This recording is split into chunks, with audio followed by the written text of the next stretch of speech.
My girlfriend is an alien season 2 episode number 4। सियोकी फैंगलिंग को किस करने लगती है तो वो सो जाता है। वो कहती है नहीं, ये बहुत ज़्यादा ड्रंक है और मुझे इसका फ़ायदा नहीं उठाना चाहिए। वैसे भी इसने सारा दिन बहुत ज़्यादा काम किया है तो ये थक चुका होगा। लेकिन कहती है देखो मैं भी तो थक चुकी हूँ। फिर सुबह के वक्त जब फैंगलिंग उठता है तो सियोकी उसके साथ ही लेटी होती है। फैंगलिंग उसे जल्दी से उठाता है और कहता है वो मुझे क्यों टच कर रही हो। वो कहती है देखो मैं नहीं, देखो तुमने मेरा हाथ अपने सीने पर रखा था, मैंने अपना हाथ तुम्हारे चेस्ट पर नहीं रखा। तुम ही मुझे कह रहे थे देखो सिस्टर प्लीज़ मुझे स्टोरी सुना दो। तभी फैंगलिंग उसके मुंह पर हाथ रख लेता है और कहता है यहीं पर चुप कर जाओ। देखो तुम्हें भूख लगी होगी, मैं तुम्हारे लिए कुछ खाने को बनाता हूँ। कहती है नहीं मुझे भूख नहीं लगी। कहते हैं नहीं तुम्हें भूख लगी है, मैं कुछ खाने के लिए बनाता हूँ। फिर वो चला जाता है और उसके लिए खाना बनाता है। फिर वो दोनों खाना खा रहे होते हैं तो फैंगलिंग उसे कहता है देखो तुम मेरी तरफ अट्रैक्ट क्यों हो। कहती है नहीं मुझे तुम में कोई इंटरेस्ट नहीं और मुझे तुम अच्छे नहीं लगते, मैं तो सिर्फ तुम्हारे सेंट की वजह से तुम्हारी तरफ अट्रैक्ट हो जाती हूँ। फैंगलिंग उठकर चला जाता है तो सियोकी वो खाना उठाकर अपने घर ले आती है जहाँ पर सियोबो और उसकी आंटी होती हैं। वो दोनों उसके ऊपर सेलिब्रेट करती हैं और कहती हैं देखो तुम दोनों रिलेशनशिप में हो और तुम्हारी नाइट कैसी गुजरी। सियोकी कहती है तुम लोग इतने हैरान क्यों हो रहे हो, हम लोग तो सिर्फ रात में साथ में थे। क्या मतलब रात में साथ में। कि आंटी कहती है देखो मुझे A to Z सारा बताओ, मैं सारा सुनना चाहती हूँ, सारा बताना, कुछ भी मिस नहीं करना। दूसरी वो भी कहती है हाँ हाँ मैंने भी सारा सुनना है। फैंगलिंग का सेक्रेटरी बहुत ज़्यादा खुश होता है क्योंकि उसने सियोकी को कहा होता है कि वो इसे घर ड्रॉप कर दे। कहता है देखो मेरा बॉस मुझसे बहुत ज़्यादा खुश होगा और मैं प्रमोशन तो नहीं चाहता लेकिन फिर भी मैं ये चाहता हूँ कि वो मेरी तारीफ़ तो कर दे। और फैंगलिंग सारा सुन रहा होता है और उसके पास आता है और कहता है ये तुम्हारी ड्यूटी नहीं थी, तुमने अपनी ड्यूटी क्यों नहीं निभाई। उस पर गुस्सा करता है और कहता है 10 मिनट में मीटिंग अरेंज करवा दो। ये सारी स्टोरी बताती है। कहती है बस ये हुआ। उसकी आंटी चली जाती है। सियोबो जल्दी से कहती है देखो तुमने कितने हार्मोन्स कलेक्ट किए। जब वो देखती है तो उतने ही होते हैं। तो सियोकी कहती है देखो मैंने पूरी रात उसका ख्याल रखा फिर भी अब मैं क्या कर सकती हूँ। फिर फैंगलिंग एक न्यू कॉन्सेप्ट के साथ सारी मीटिंग वालों को इम्प्रेस करता है। तो उसका सेक्रेटरी बाहर आता है तो मिस्टर जू उससे पूछता है तो उसके मुंह से स्लिप हो जाता है और उसे अपना सारा प्लान बता देता है। सियोकी और सियोबो बातें कर रही होती हैं। सियोकी उसे कहती है देखो तुम फैंगली से बात करती हो। वो कहती है नहीं बस हम लोग डेट कर रहे हैं। तो सियोकी कहती है कि ये किस टाइप की डेट है जिसमें तुम लोग ना बात करते हो ना मिलते हो। कहती है हाँ बस हम लोग डेट कर रहे हैं, इतना काफ़ी नहीं है कि ये सब ज़रूरी है। सियोकी को फैंगलिंग की कंपनी से ऑर्डर आता है तो वो जल्दी से भाग कर जाती है। तभी वहाँ पर फैंगलिंग की मॉम भी बैठी होती है लेकिन वो उनका ध्यान नहीं करती और अपनी ही हलचल में इधर उधर भागती रहती है। फैंगली अपनी गैलरी को फुल अरेंज करवाता है और सियोबो के नंबर को देखकर कहता है बहुत ही अजीब लड़की है, कभी ना मुझसे बात की और वैसे तो कही थी मुझे बहुत पसंद करती है, क्या हम लोग डेट नहीं कर रहे और उसकी तरफ से कोई भी खबर क्यों नहीं है। चलो खैर छोड़ो। फिर सियोकी कंपनी में ऑर्डर डिलीवर करने जाती है तो उसे गर्ल्स कहती हैं देखिए आपका हस्बैंड मीटिंग में है और आपस में बातें करती हैं कि मुझे कपल बहुत पसंद है। फिर वो बाहर जाकर फैंगलिंग का इंतज़ार करने लगती है। फिर फैंगलिंग को उसकी माँ कॉल करती है और कहती है तुम कहाँ हो। कहता है मैं तो अपनी फ्रेंड्स के साथ स्टेट बिल्डिंग में हूँ। वो कहती है मैंने तुम्हें पता है यूथ रोड पर बिल्कुल तुम जैसा एक लड़का देखा है, मुझे लगा तुम हो। कहते हैं नहीं मैं कैसे हो सकता हूँ। उसकी माँ उसकी कार से निकल कर आती है तो उसे देखकर जल्दी से भागने लगता है। बहुत तेज़ तेज़ चलता है। तभी सियोबो आती है और उसे अपनी तरफ खींच लेती है। तभी उसकी माँ उसे ढूंढ रही होती है तो वो कहती है अब तक तुमने अपनी माँ को नहीं बताया। वो कहता है नहीं मैं बहुत बड़ी मुसीबत में फंस जाऊँगा इसलिए मैंने अपनी माँ को नहीं बताया। चलो अच्छा हुआ तुम मुझे मिल गई। तो वो उसे हंस कर देखती है, वो बहुत ही प्यार से उसे देखता है। सियोबो कहती है तुम इतने स्केर्ड क्यों लग रहे हो, सब ठीक है ना। कहता है हाँ बहुत गर्मी है, चलो हम लोग हमारे स्टूडियो में चलते हैं। फैंगलिंग और सियोबो स्टूडियो में आकर बहुत ज़्यादा बातें करते हैं तो फैंगलिंग उससे पूछता है तो मुझे अपनी एक विश बताओ। तो वो कहती है मुझे एक बहुत ही कॉम्प्लिकेटेड कंप्यूटर सिस्टम सेट करना है। वो कहते हैं अच्छा मैं तुम्हारी मदद करूँगा। अच्छा वैसे ऐसे नहीं हो सकता कि मैं उसको डिस्ट्रॉय कर दूँ, तुम्हें एक नया कंप्यूटर ले दूँ। कहती है नहीं। वो पानी पी रही होती है और उसके मुंह से निकलकर फैंगलिंग के मुंह पर गिरता है। सियोकी कब से उसका वेट कर रही होती है। फैंगलिंग मीटिंग से वापस आता है। वो कहती है देखो मैं बहुत देर से तुम्हारा इंतज़ार कर रही हूँ। वो उसे इग्नोर कर कर चला जाता है। तभी मिस्टर जू एक एम्प्लॉय से पूछता है ये कौन है, तो उसे सारा बताती है। तो और कहती है ये दोनों कंपैटिबल हैं बहुत ज़्यादा और एक कपल हैं। वो बहुत हैरान होता है और कहता है ठीक है।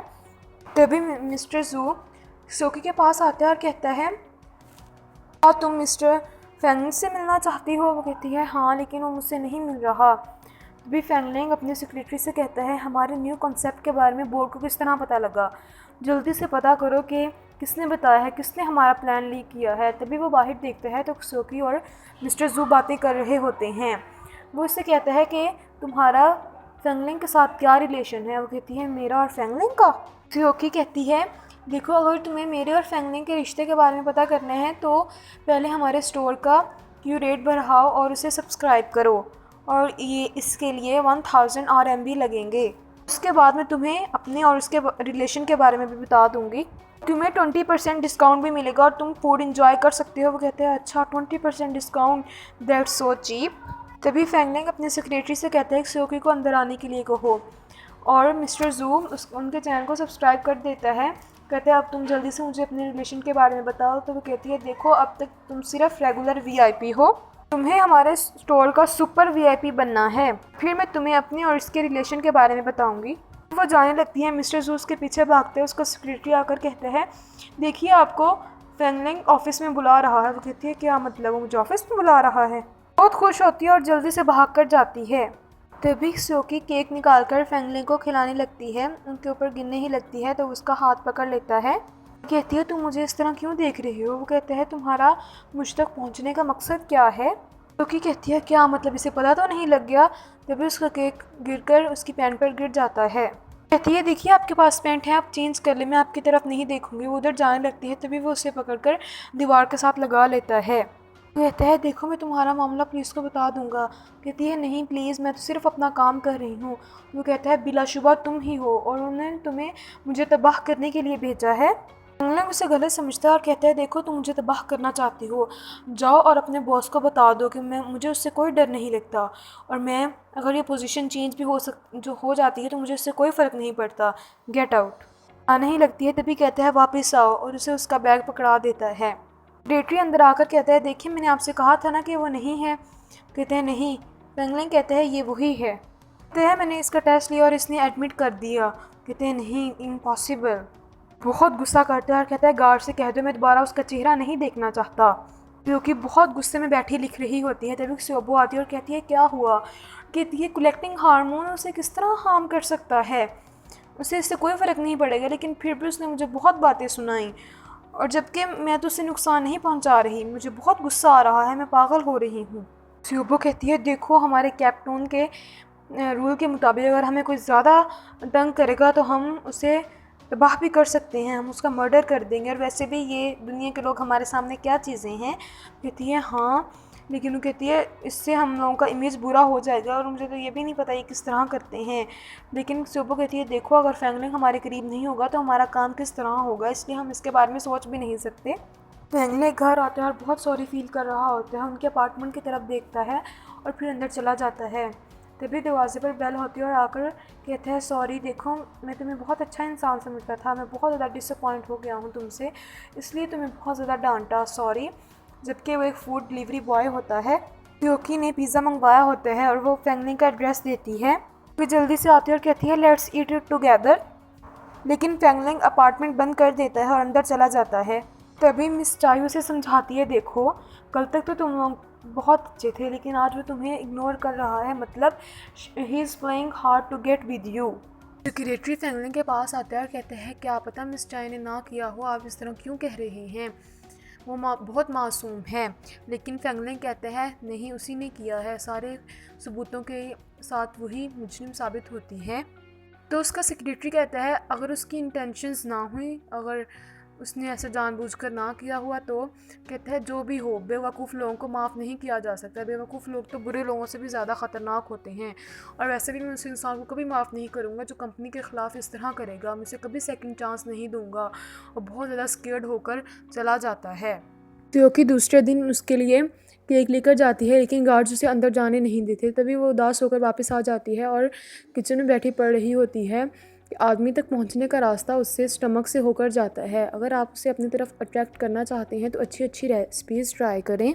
चाय उसे कुछ रेसिपीज़ देती है और कहती है इन्हें ट्राई करो, बहुत ईजी हैं और बहुत ज़्यादा टेस्टी हैं। वो कहती है थैंक यू। रेसिपीज़ ट्राई करने से पहले ही फैंगलिंग के साथ बहुत ही रोमांटिक सीन्स इमेजिन कर रही होती है कि फैंगलिंग उसके खाने की बहुत ज़्यादा तारीफ़ करेगा। बहुत ज़्यादा रेसिपीज़ बनाती है, तभी ओवन में रखकर भूल जाती है तो आग निकलने लगती है। काफ़ी देर वो कुछ बनाती रहती है लेकिन उसका ध्यान उस तरफ नहीं जाता, तभी बहुत ज़्यादा धुआं निकलने लगता है। फैंगलिंग अपने अपार्टमेंट में वापस आता है तो उधर से आवाज़ें आ रही होती हैं। वो अंदर आता है तो बहुत ज़्यादा धुआं होता है। वो जल्दी से आकर आग बुझाता है। फैंगलिंग कहता है तुम यहाँ पर क्या कर रही हो? वो कहती है मैं आपके लिए रेसिपीज़ ट्राई कर रही थी और ये सारा तबाह हो गया, लेकिन रुको कुछ बचा है, आप ये ट्राई कर सकते हैं। कहते मैंने तुम्हें ये सब करने के लिए कहा था। तभी ऊपर से पानी गिरने लगता है। कहते हैं चलो यहाँ से। उसे अपने अपार्टमेंट में ले जाता है। जो कि सोफे पर बैठी होती है। फैंगलिंग उससे कहता है देखो तुम मुझे बताओ उन्होंने तुम्हें कितने पैसे दिए हैं? कहती है ये आपकी और मेरे दरमियान ही रहेगा, और वैसे भी चीटिंग तो आपने फर्स्टली स्टार्ट की थी। आपको नहीं लगता आपने मुझे बहुत ज़्यादा बुली किया?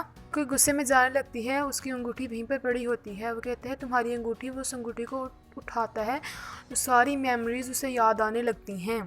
तो नीचे गिर जाता है और याद करता है। सारे सीन याद आते हैं। तभी क्सियोकी देखती है तो वो नीचे बैठा होता है। भी क्सियोकी जब से आती है और कहती है क्या हुआ आपको? वो जल्दी से अपनी रिंग वापस ले लेती है और उसे सोफे पर बिठाती है। फैंगलिंग उसे देखता ही वो वापस आती है और देखती है अपार्टमेंट का हाल, तो जल्दी से फैंगलिंग के अपार्टमेंट में आती है। जैसे ही आती है तो वो दोनों एक दूसरे को देख रहे होते हैं।